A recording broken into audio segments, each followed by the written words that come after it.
Hey you guys, and welcome back to my channel. For today's video, I'm going to be discussing how to teach 4th and 5th grade writing. What I use, I have created, and it's very systematic, very simplistic, and I've talked about it on my channel many times, but this is a direct how-to visuals provided on how to teach 4th and 5th grade writing. Now, when I was looking at the 4th and 5th grade standards, they are very, very similar. So I have never taught 4th grade, I have taught 3rd grade, and I have taught 5th grade. If I were to teach 4th grade, I would be doing this. I would be doing the same exact thing as I'm doing with my 5th graders. They're so similar. But with 5th grade, I would just add extra details and elaboration to it. That's the nice thing with Common Core. It's just like a bump per grade level. If you guys are new to my channel, my name is Bree.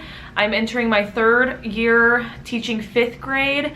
I have taught 3rd grade my first year, and then I spent 2 years in 5th grade. I love writing because I can take whatever topic I want, find 2 source pages for it, and write about that topic. My favorite writing we did last year in 5th grade was an informational writing about vape pen and facts about vape pens. And again, you can just take any topic you want, turn it into a writing. It's a lot of fun. Product I'm gonna show you is mine, and I created it. It's in my TBT store. I also made a pack, so you guys can just purchase the pack for the entire year of writing. Again, I'm gonna be discussing how to teach 4th, 5th grade narrative, opinion, and informational writing, the 3 types of writing that you will be going over throughout the year. Be sure to follow me and subscribe because I'm going to be releasing a lot more digital lessons since I will be digital teaching, and I'm still planning on teaching writing digitally. I'm going to be doing this. All right, let's start the video. Okay, so the first type of writing that I'm going to be discussing is narrative. Just in case you do not know, in order to begin teaching narrative, you need to give a lot of front loading on the terms that we will be discussing. So what I would do is we would discuss what a narrative is. What does it look like? It's important to front load all of the information on the writing wall as well, because students need to remember what a hook is, onomatopoeia. They need to remember what a protagonist is and dialogue, etc. So that's the first thing I would do. I would spend maybe 2 weeks doing all of that, just depending if it was a normal school year. Then once students feel comfortable with like elaboration and dialogue and all of that, then I would begin the first writing of the year. And I typically do 2 writings a month. It takes me about 7 school days to finish a writing, and that's because we do have minimum days on Tuesdays. Tuesdays are just very hard to cram a lot of stuff in, but you can expand it out as long as you want or as short as you want. It's really up to you. All right, you guys, so for narrative writing, we are beginning on day 1.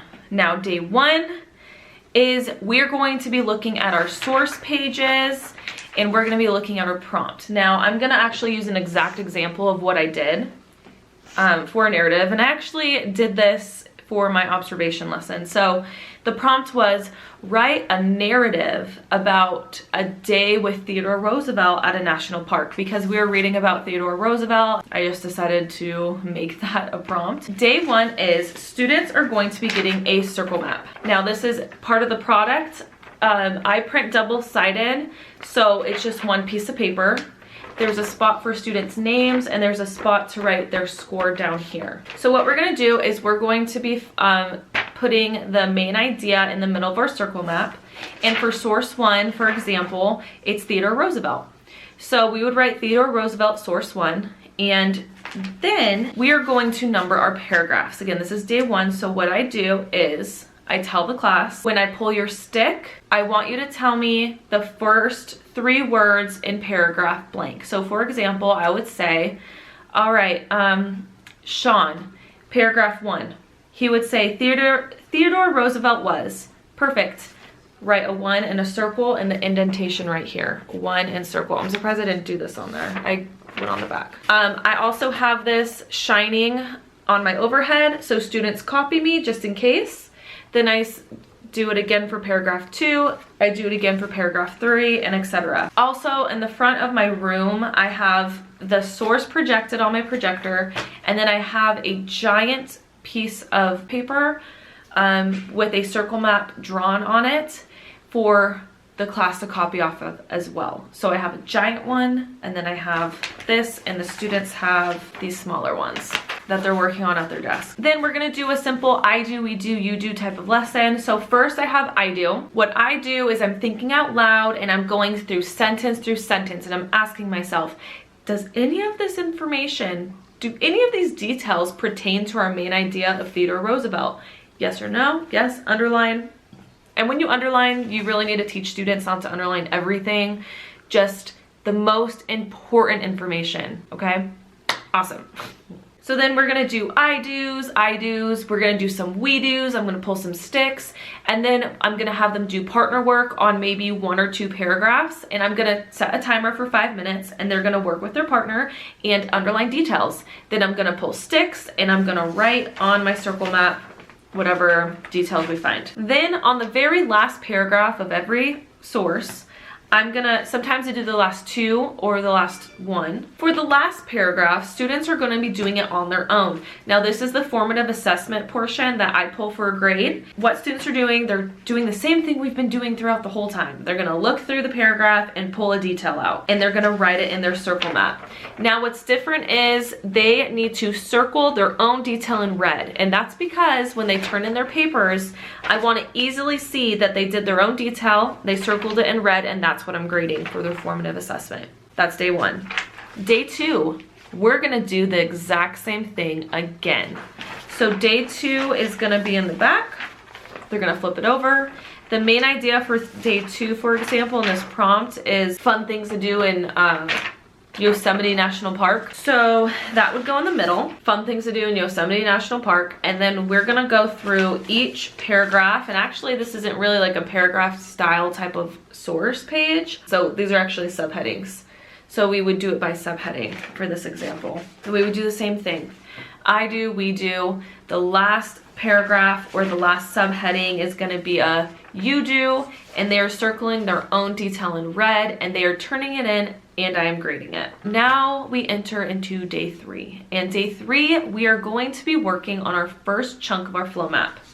So this is the graphic organizer we're going to be using for every single writing as well. And what I have students do is right when they get this, they're going to outline every piece of the flow map in the corresponding colors what we're working with. So this is going to be our red paragraph, orange, green, blue, and pink. Up here we have type of writing. So right now we're talking about narratives. Our topic is Theodore Roosevelt and a day with him in a national park name. So this is what I have hung in my room in our writing focus area. So this is for students to refer to all year long, and our goal is for the students to memorize this for state testing. And it's very, very unison. It's in order and very simple phrasing, so students will memorize this. The first thing we're focusing on is our red introductory paragraph, and that's this here, our red introductory paragraph. Now the first thing we need to focus on is a hook. And how I introduce this is I pull a stick and I say, Cameron, what's the first thing we need in our red introductory paragraph? And he says, I need a hook. Now he can either look at this or he'll memorize it. By the end of you teaching each type of writing, they will memorize it. They will not need to even look at the wall. So he'll say a hook, and I'm like, great, what's a fancy word for a type of hook we could use? And they would say onomatopoeia. Great. And that's why we have a hook, because we're hooking in the reader. We want to make it interesting because nobody wants to read something boring. Awesome. And again, you are front loading what a hook is. You would probably spend a couple lessons front loading what a hook is. Then we need a setting and protagonist. Front load what a setting is, just a reminder. They should know this though. And then a protagonist, front load this as well. Here, this bow is to help students remember that they need to describe the protagonist. An activity I do to front load what a protagonist is and how to describe a protagonist is we read a story, any story I feel like, and we spend time describing the protagonist in the story with physical traits and emotional traits. The bow is reminding them to describe the character with physical traits and emotional traits. And then the last part of our red paragraph that we need to focus on is we need to introduce the problem or wish. And that's going to be what the protagonist is figuring out or wishing for throughout the story. And what I do is, as I pull sticks, I have this shined on the overhead, and I am writing and my students are following along. In each box, they're gonna write their transitional phrase. So our first transitional phrase is our hook. So we have our hook, and then we're gonna begin writing. All right, so that's for our red paragraph. Day 4, we're gonna focus on our blue, or orange, green, and blue. This is a very important part. You've handed back your circle maps. Before we can begin our body paragraphs, we need to circle what our main details are gonna be that we're gonna talk about. So we have our circle map, and what I do is I think in my head, and I think out loud to the class, and I say, okay class, I need to find really good details I can add to my story from our sources.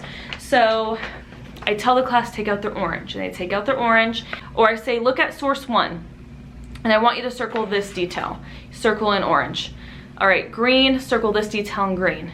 Then they're going to choose their own detail to circle in blue.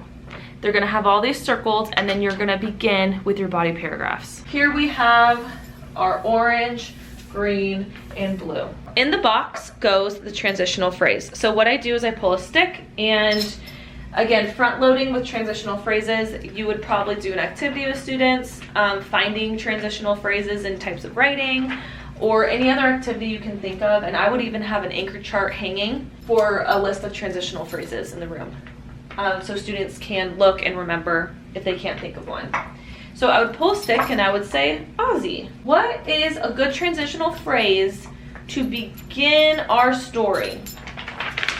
He would say, in the beginning of the year, or whatever transitional phrase. And then we'll move on to dialogue and elaboration. And during this time, it's a we do. So I'm gonna pull sticks, we're gonna talk through it. Why would this be a good idea? Why would it not? You can even have this be an I do, we do, you do. That's the whole premise. I do, we do, you do. And then we're going to elaborate after we add some dialogue in this section of our story. We're going to elaborate. And this is a lesson all in itself. I would definitely front load with how to elaborate. And you should do that for each type of writing. I write it down and students copy. Then we're gonna move on to our green, and we're gonna do the same thing. Transitional phrase, dialogue, and elaboration. They're copying it here, and this is our we do. Now, during the dialogue section and even the elaboration section, I like to leave blanks when I write in here. So I would literally draw a line with a blank, and I would have students fill in the blank, kind of like a Mad Lib. So they can add their own kind of flair to it and make it their own writing. So it's not copying word for word. I'm leaving blanks for them to play with. Next, we're gonna move on to our blue paragraph, and our blue paragraph is very important. Our blue paragraph is important because this is your assessment for the students. So the students are gonna be doing this on their own, completely on their own. So for this, I give students about maybe like 10-15 minutes to make their own blue paragraph. And they're gonna flip it to the back, and this is where they're gonna write their blue paragraph. When they're done, they're gonna turn this in, and I'm going to grade this as a formative assessment. Now, when I grade this, I'm looking for their transitional phrase, I'm looking for dialogue, I'm looking for their detail that they use and circled in blue, and I'm also looking for elaboration as well. And I usually grade that out of 10 points, but you can do however you want. That's it for day 4. All right, now for day 5, this is the pink paragraph. Now the pink paragraph is right over here, as you can see, and we're gonna work on this one together. So I pull sticks during this entire time, and I have transitional phrase. So I pull a stick and I say, Cameron, what's a good transitional phrase to end our story with? And maybe even before teaching any of this, you guys would do a transitional phrase hunt to find transitional words throughout a small story. They can highlight transitional words that they find, and we can add it to a list. That sounds like a really good idea. So then we're gonna talk about what lesson did the protagonist learn? And it's either from their problem or whatever they wished for. Like, what lesson did they learn throughout their little story and adventure? Pull a stick and work on elaboration. Now for this section, I would usually leave it blank because I want each student to kind of finish it off however they want. And then I would have students share, or I would walk around the room and for them to share with me. I also didn't mention, I forgot, but when they're working on their blue paragraph the day before, when they circle their detail in blue, what I do is I set the timer for about 3 to 4 minutes, and I walk around and I have each student share with me what detail they circled in blue. Just to make sure they circle like a adequate detail. After we're done with our pink paragraph, it usually goes pretty quick, and now we're ready to work on our final draft. After they're done with their blue paragraph, they turn this in, and I give them a grade and I write any notes, and if I feel like they really messed up and they didn't have dialogue or any of this blue section, I'll pull them for small group, or I'll meet with them one-on-one individually. Pink paragraph's done, now they're ready to work on their final draft. So for their final draft, what I do is I add an assignment in Google Classroom, and in the assignment, students need to type out their essay with indents and you know, spell checking, all of that, and you would actually have to teach students how to do that before you let them do it. So maybe your first writing would be a completely like hand holding the whole time, which would be a good idea. When students type each color, I tell them to type in that font color. So for their introductory paragraph, it's going to be red, it's going to be orange, green, blue, and pink, and that's just to keep in unison, color coding, and just in case you don't know what is supposed to be what, you can easily defer with the colors. So as they type in Google Classroom, I created this little checklist, and I also left it blank and editable if you want to edit your own. But after they're done typing their final, it gives direct directions on what to do. So it says after typing final, and they're gonna do a little checkbox with everything they did to keep on track. It says, I have checked my essay for grammar and spelling errors. I have read my paragraphs to ensure my essay flows and is easy to read. I have made sure I have all parts in each color paragraph, because sometimes I have a lot of students missing dialogue, I have a lot of students missing elaboration, and then it says turn in width. So when they're done typing their essay, that's when they're gonna start doing their writing cover. And this is probably my favorite part, because students are being little artists and they're drawing and coloring and creating their writing covers. So what I do is I just give them a blank piece of computer paper, and students have the liberty to design whatever cover they want. I just need the title of their paper and their name somewhere on it. So it's like a one-pager in a way. And once students are done with their writing covers, I also pull that for an art grade. Once they're done with their writing covers, they need to turn in the following, and it's part of the checklist, which is right here. They need to turn in their source pages, circle maps, flow map, and writing cover. And what I do is when students are done with everything, they're gonna bundle it all up. I have a teacher assistant who is a student, a very responsible student, and I direct the class to turn in their like packet of writing. My teacher assistant paper clips it. Then I go into Google Classroom and I print out their papers and I mark up the pages on there. I grade on that piece of paper and I staple everything together. I actually put the writing cover on top and then I add the typed paper. And I print it out so parents can see, and it's a whole like writing process. After I'm done typing, it would be a good idea to front load students with what all of this looks like. So what does it look like to check your essay for grammar and spelling errors? So that would be rereading, using spell check, making sure things make sense to you and others, maybe asking your partner to read something. So that's kind of a lesson in itself as well. Then what I use to grade is the rubric. And here is the narrative rubric. It is 2 up on a page. And also I left one that you can edit with. So you are able to write whatever you want, grade however you want. So as I grade, I am grading on the production. So are all the resources gathered? Is the writing cover complete? Is it turned in on time? Is it typed with 1 page and proper indents and spaces? And I have room for notes. I grade on grammar, room for notes. Down here, now this is the biggest chunk. This is their blue paragraph where they spent a lot of time, and it's all assessment for this. We did a bunch of I do's, we do's, and this is their you do, and that's what I'm grading them on. And this is where a big chunky part of the grade comes in. So do they have a transitional phrase? Do they have dialogue? Do they have enough elaboration? And then I give a total. Now for my 5th graders, I'm looking for a lot of elaboration from them. 3rd grade, they worked on elaboration as well, 4th grade. So 5th grade, I'm wanting a lot of elaboration. So if you're teaching 5th grade, I would personally just really hone in on elaboration during this section as well. And then I leave room for notes and the total. Before we begin the next writing, I hand these back and we go over it with the class. So I go, okay, look at your rubric. What were you missing? Maybe it was dialogue. It's like, look on the wall. All right, you guys, and that is how to teach narrative writing for 4th, 5th grade. Alrighty, so I just changed position in the room because the lighting was looking really bad. So now we are jumping into opinion writing. And the magic of like this writing system is everything is very the same. Now before, you will need to front load what opinion means, what opinion writing means. I would also front load what does for example mean, how to state evidence, like according to source 2 paragraph 2, I found this information from.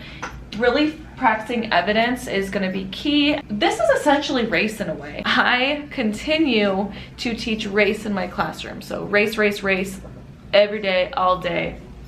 And we should be really good at doing evidence at that point in time. And then explain. So here, I guess I could have put elaborate here, which I probably will. So when you guys are going to purchase this, I think I'm gonna change explain to elaborate because I wanna keep it very in unison. So this would be elaborate when I am able to get back into that and change it. All right, so the same thing happens. So we have day 1, introducing the topic, introducing the prompt, and students are going to have their circle map. They're going to do the same thing. Topic, finding details, circling their own detail in red. Day 2, same thing.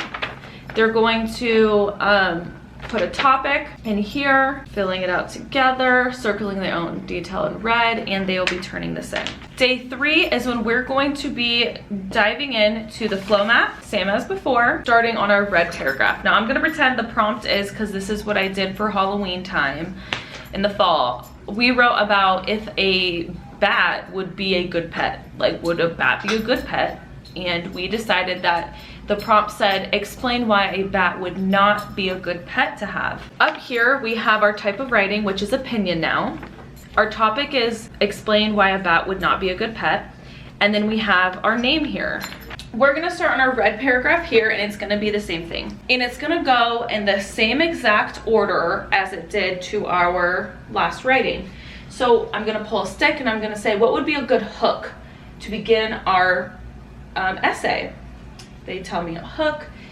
Definition of topic, when we get to this section, I give students about 5 minutes or less. They're going to search and hunt for a good definition of what a bat is. They're gonna find a definition of the topic. So the topic would be a bat. So they're gonna define what a bat is. Cause you know, we could be talking about like a baseball bat.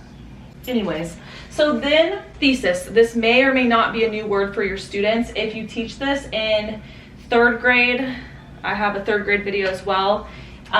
I use this word in the 3rd grade writing as well. So either your students would be new to the word thesis or they know what it is. And all it is the list of reasons. When we get to this section right here, I would say thesis, list of reasons. You guys, we need to find our list of reasons. So what we do, back to our circle map, and we are going to circle reason 1, reason 2, and reason 3. So looking at our circle map, I'm gonna say, okay, you guys take out your orange marker. Now, I forgot to say this. When students are doing their circle map for opinion writing and informative writing, they need to be sure they're citing their sources. So they're going to tell me where they get this from. Let me show you an example. Here's our orange paragraph. We're gonna circle in orange because it's gonna be our reason 1, and we are going to label it R1.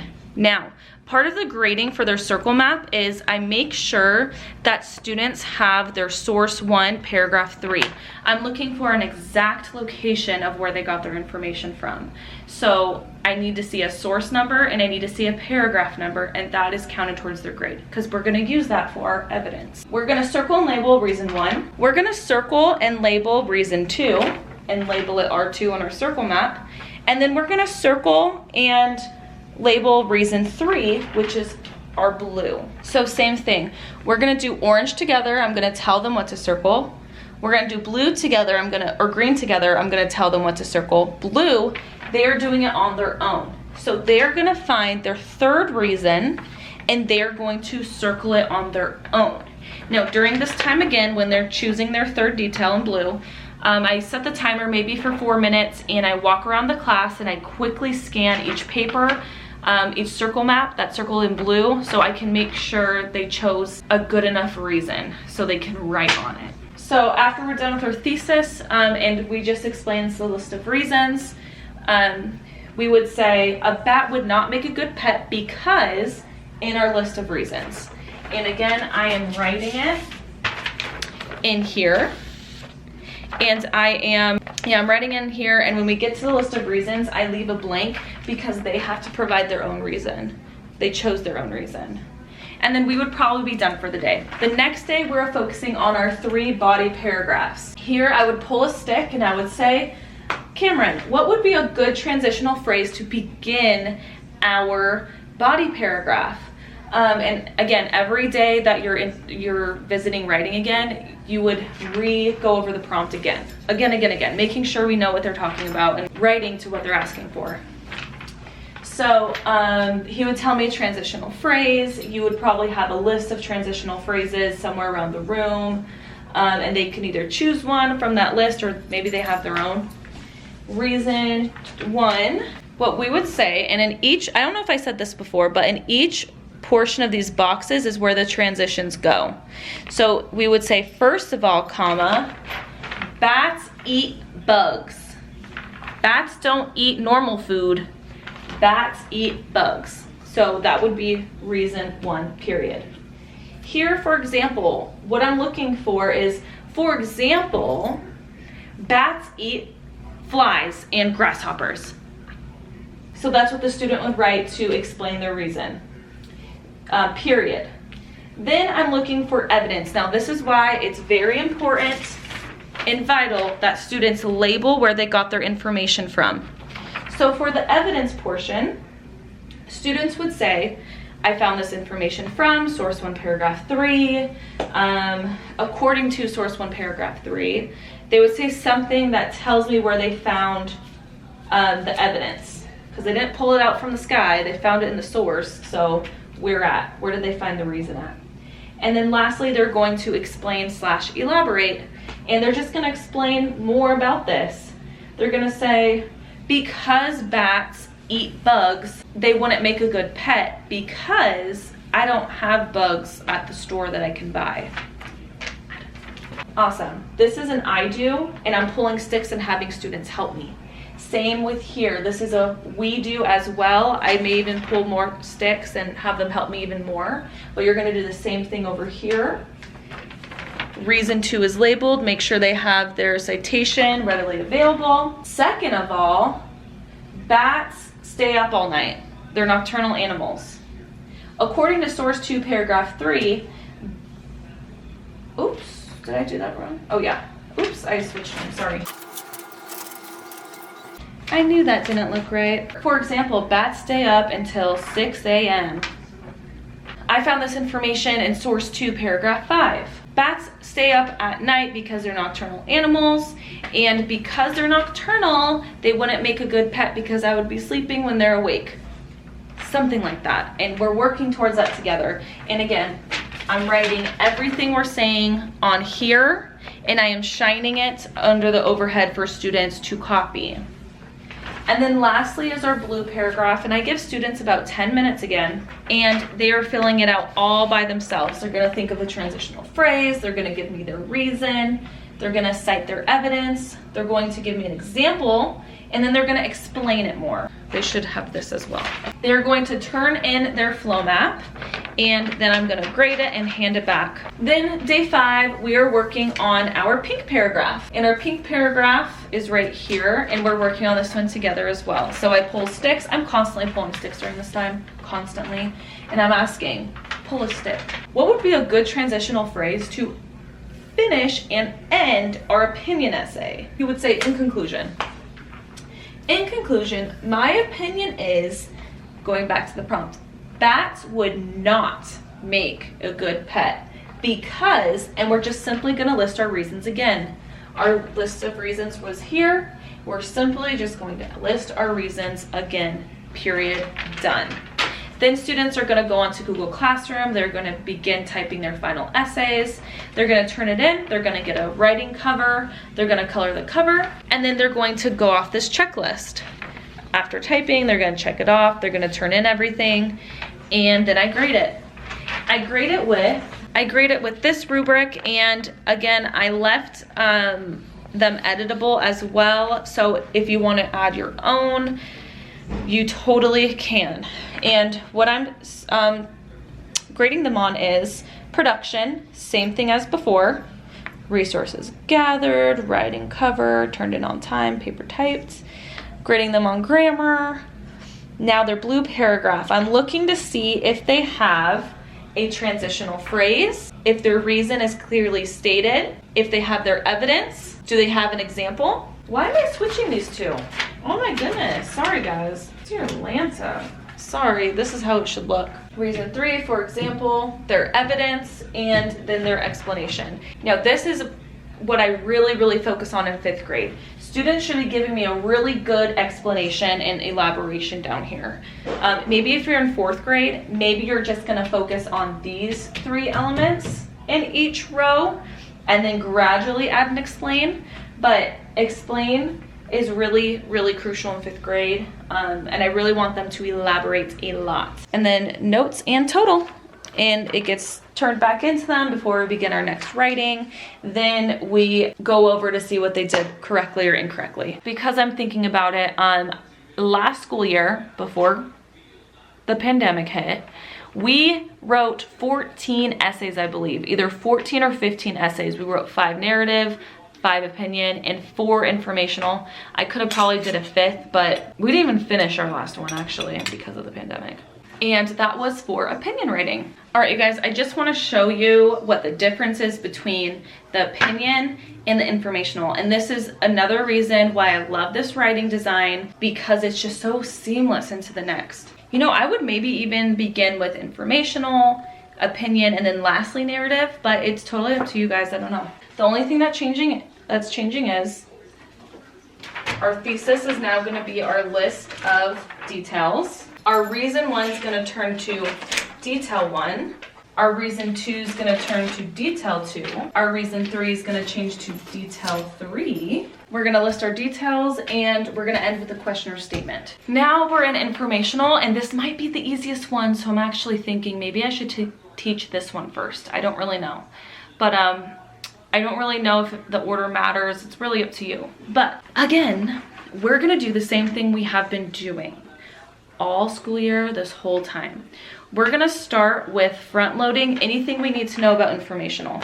So you would front load the term informational. What does that mean? What does it look like? What's the purpose?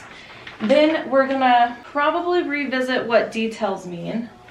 And that's kind of it. We would revisit how to evidence and explain and all of that. I think this might be one of the easiest ones. It kind of just depends. You're gonna read the prompt. You're gonna identify what it's asking, and then you are going to fill out your circle map.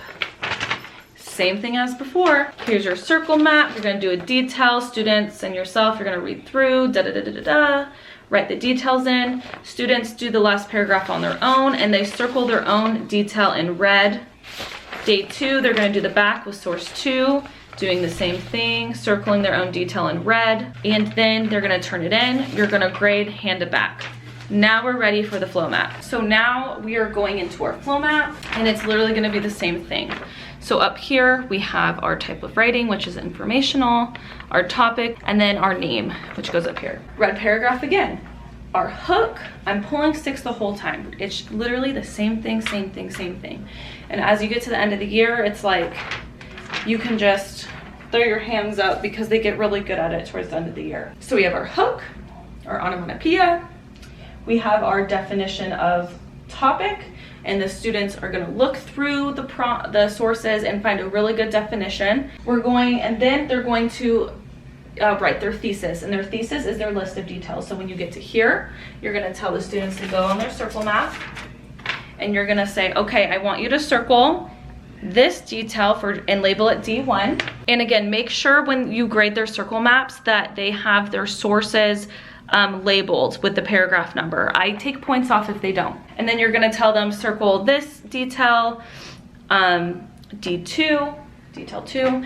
And then lastly, they're gonna do their own detail number 3. And then I set a timer and I walk around the room, set a timer for 3 minutes, walk around the room, making sure their details are good and they match with the prompt and it's relevant. We are done with our red paragraph for the day. Then our next day, we're working on our body paragraphs again, and it's gonna be the same exact thing as we did for opinion writing. So we have looking for a transitional phrase, detail, example, evidence, explain. Same thing. I can't even think right now, you guys, I'm sorry. But you're just gonna list through, you're gonna do the same thing for green, and just again, a reminder, you're writing it down and the students are copying, making sure transitional phrases are in the boxes, students are copying. And then when we get to detail, or when we get to the blue paragraph on the back, students are doing it all by themselves and then they are turning it in. You're handing it back graded. Maybe you're gonna do a small group, maybe you're gonna do one-on-one individual, just to make sure if students are having a really hard problem, you're gonna help them. It's part of small group time. Day 5, again, we're gonna work on our pink paragraph, and our pink paragraph is very similar to the last and all pink paragraphs. We have our transitional phrase. We're gonna list our details again for our thesis, and then we're going to end with a question or statement. And again, during this chunk, I leave this blank and students have fun with this one, and I have students share what they write. They're gonna end it themselves, so this is their own part as well for fun. And yeah, then they're gonna begin writing in Google Classroom and typing their final. They're gonna do their cover, they're gonna turn everything in, and then here is the informational rubric I grade with. Again, I allowed you guys to edit this yourself as well. I'm grading them on the same kind of production, I'm grading them on the same grammar, and I'm grading them on the same type for the blue paragraph. I'm making sure they have their transitional phrase, a clear detail, an example, evidence, and I'm making sure they elaborated and explained. And that is it. All right, you guys, that is how I teach 4th and 5th grade writing. If you guys have any questions, please leave them in the comment section below. In the description box, I have my TPT store with everything you need to do this. And again, this is for a full year. And you just have to change out a few pieces, and I love this writing system. Let me know what you guys think. If you have any good ideas for writing prompts, let me know, because I want to get into making writing prompts as well for any topic. I hope you guys enjoy this as much as I do, and be sure to subscribe because I will be putting out videos during this remote digital teaching experience I'm about to endure, and I want to endure it together. Thank you guys so much for watching, and I'm also going to be putting up weekly vlogs to go along with it. It's gonna be a crazy time, so go ahead, hop on and enjoy the ride. Thank you guys so much. Share this video if you found it helpful, and I'll catch you guys in my next video.